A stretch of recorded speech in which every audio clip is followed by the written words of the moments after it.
Welcome back to the Daily Bible Breakdown. Today we're covering the final two chapters of the book of Leviticus, chapters 26 and 27. In chapter 26, we find the blessings and curses of the covenant. There are outlined for us some specific blessings for their obedience and some curses if they were disobedient. Among the blessings would be bountiful harvests, provision for all their needs, rest from war, peace with their enemies, and the enjoyment of God's presence among them. But if they were disobedient, the curses would include illness, famine, defeat from the enemies around them, drought, diseases, dangerous animals threatening them, and even the risk of deportation, being removed from their land.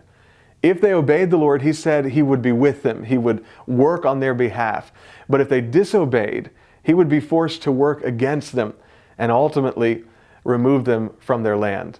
But it's noted here, and this is important, that any removal would be temporary because God would honor His unconditional covenant that He made with Abraham. In fact, in chapter 26, verses 44 through 45, we read this, "And yet for all that, when they be in the land of their enemies, I will not cast them away, neither will I abhor them to destroy them utterly, and to break my covenant with them, for I am the Lord their God. But I will, for their sakes, remember the covenant of their ancestors, whom I brought forth out of the land of Egypt in the sight of the heathen, that I might be their God. I am the Lord." In chapter 27, we find some details of vows and other gifts that were to be given to the Lord. Specific details about vows that could be made, which would be either a person or an animal offered to the Lord to be set apart for Him. And that's followed by regulations concerning dedicated things like houses or property. These could be set aside for the Lord's use in very specific ways as well. These things, once dedicated to the Lord, could be redeemed or bought back for a specific price, and those details are given within the chapter. The final section deals with a few more specific categories related to things being dedicated to the Lord.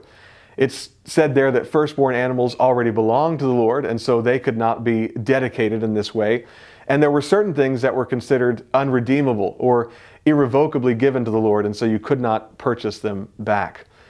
Then the last few verses speak of various tithes. The tithe of their lands could be redeemed for its value, plus 20%, but tithes of animals could not be redeemed.